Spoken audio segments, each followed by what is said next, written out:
టెల్చి people ఎలా ఉన్నారు? So finally సకమోటో days anime గురించి ఒక పెద్ద అప్డేట్ అయితే రిలీజ్ అయిపోయిందనమాట. దీంతో పాటు మనకు ఒక కీ విజువల్ రిలీజ్ అయింది, టీజర్ రిలీజ్ అయింది, ఇది యానిమేట్ చేస్తున్న స్టూడియో ఏంటో తెలిసిపోయింది. అండ్ అంతేకాకుండా మన హీరో వాయిస్ యాక్టర్ ఎవరు తెలిసిపోయారు, అండ్ రిలీజ్ డేట్ కూడా తెలిసిపోయింది. వీటన్నిటి గురించి చెప్తాను. బట్ బిఫోర్ దట్ సకమోటో డేస్ గురించి ఒక్క విషయం చెప్తాను. సకమోటో డేస్ లిటరల్లీ నాకు one of my favourite manga అనమాట. అసలు ఆ మాంగాని నేను ఎంత ఎంజాయ్ చేస్తున్నానంటే ఎవ్రీ వీక్ దానికోసం వెయిట్ చేసి మాంగాని చదివేవన్నా అంత పిచ్చి నాకు సకమోటో డేస్ అంటే. సో ఇప్పుడు మాత్రం నేను ఒకటే చెప్తా, సకమోటో డేస్ యానిమే వచ్చినప్పుడు ఒక్కడు కూడా మిస్ అవ్వకండి. అండ్ ఇదైతే గ్యారంటీ చెప్తా, స్టూడియో యానిమేని క్రేజీ లెవెల్లో తీసుకొస్తే ఇంకొక పెద్ద న్యూ జనరేషన్ యానిమే అవుతుంది. లైక్ న్యూ జనరేషన్లో వచ్చిన my hero academy, jujutsu Kaisen, demon slayer అవి ఎంత పాపులర్ అయ్యాదో ఇది కూడా ఆ రేంజ్లో వెళ్తుంది. ఇన్ఫ్యాక్ట్ వీటిల్లో కొన్నిటిని దాటేసిన మన ఆశ్చర్యపోవడం అసలు, ఎందుకంటే దీనికి అంత పొటెన్షియాలిటీ ఉంది. ఎస్, జోక్ అయితే కాదు. వెల్ ఎనీవే, ఫస్ట్ మనం దీని యొక్క కీ విజువల్ అంటే పోస్టర్, ఆ తర్వాత టీజర్ గురించి మాట్లాడుకుందాం. ఆ తర్వాత రిలీజ్ డేట్ విషయానికి వెళ్ళిపోదాం. సో కీ విజువల్ గురించి మాట్లాడుకుంటే మీకు స్క్రీన్ మీద చూపిస్తాం చూడండి. కీ విజువల్ని అయితే చించి పడేశారు. సో ఇక్కడ మీకు ఇద్దరు కనిపిస్తున్నారు చూడండి, వాళ్ళు ఇద్దరు అనుకోకండి, ఇద్దరు ఒకరే, అది ఎవడ హీరోనే. మరి అదేంటి బ్రో అలా ఉన్నాడు, పైనోడు లావుగా కిందోడు సన్నగా ఉన్నాడు అనుకోవచ్చు. వెళ్ళి స్టోరీ గురించి తెలుసుకుంటే అది చాలా ఇంట్రెస్టింగ్గా అనిపిస్తుంది. బట్ నేనైతే చెప్పను. అండ్ ఇక్కడ చూసుకుంటే ఆర్ట్ స్టైల్ మ్యాక్సిమం సిమిలర్గా ఉంది మాంగాకైతే. పెద్ద చేంజెస్ అయితే ఏమి లేవు. చాలా అంటే చాలా బాగా చూపించారు. ఆర్ట్ స్టైల్ అయితే బాగా చేశారు, అది నాకు బాగా నచ్చింది. బట్ ఇక్కడ కింద ఉన్న సకమోటో ఏదైతే ఉన్నదో సన్నగా ఉన్నాడో, సో అక్కడ చూసుకుంటే కొంచెం జాలైన్ అయితే చేంజ్ చేశారు.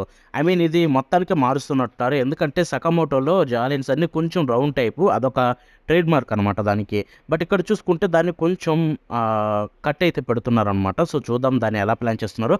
బట్ స్టిల్ ఇది కూడా లుకింగ్ గుడ్ అని చెప్పాలి, ఎక్కడ ప్రాబ్లం లేదు. నాకైతే ఆర్ట్ స్టైల్ బ్రహ్మాండంగా నచ్చింది. వాళ్ళైతే చించి పడేశారు. అండ్ ఆ తర్వాత యానిమేషన్ మాత్రం నెక్స్ట్ లెవెల్ ఉంది కొన్ని సీన్స్లో. బట్ కొన్నిట్లో మొత్తం స్టిల్ ఫ్రేమ్స్ పెట్టేశారు. I mean 2-3 scenes, main scenes పక్కన పెడితే మిగతా అంతా స్టిల్ ఫ్రేమ్స్ ఉన్నాయి. అది చూడగానే భయం వేసింది. వీళ్ళు నార్మల్ సీన్స్లో స్టిల్ ఉంటే పర్లేదు, కానీ ఒక యాక్షన్ సీక్వెన్స్లో కూడా అయితే స్టిల్ ఫ్రేమ్ పెట్టారనమాట. అది చూసి భయం వేసింది. ఎందుకంటే ఇక్కడ టీఎంఎస్ ఎంటర్టైన్మెంట్, ఈ స్టూడియోని మనం అంత ఈజీగా నమ్మలేం. వాళ్ళు చేస్తే క్రేజీ లెవెల్లో చేసి యానిమేని ఎక్కడికో తీసుకెళ్తారు, లేదా దరిద్రంగా చేసి యానిమేని కింద పడుకోబెడతారు. వాళ్ళు ఒకటైతే ఇది నాకు కొంచెం క్లారిటీ వచ్చింది ఏంటంటే, బాగా గమనించిన తర్వాత ఇక్కడ వీళ్ళు ఇంపాక్ట్ ఫ్రేమ్స్ ఆడారు. సింపుల్ సీన్కి ఇంపాక్ట్ ఫ్రేమ్స్ ఆడారు. అది చూసిన తర్వాత వీళ్ళు డెఫినెట్లీ దీనికి జస్టిఫై చేస్తారేమో నా ఒక హోప్ అయితే వచ్చింది. స్టిల్ నేనైతే కంప్లీట్ హోప్ అయితే పెట్టుకోను. బట్ ఆ ఇంపాక్ట్ ఫ్రేమ్ వల్ల అది కొంచెం పర్సంటేజ్ పెరిగింది. ఇప్పుడు 70% హోప్, 30% అయితే హోప్ లేకుండా ఉంటున్నా. చూద్దాం ఏం జరగబోతుందో.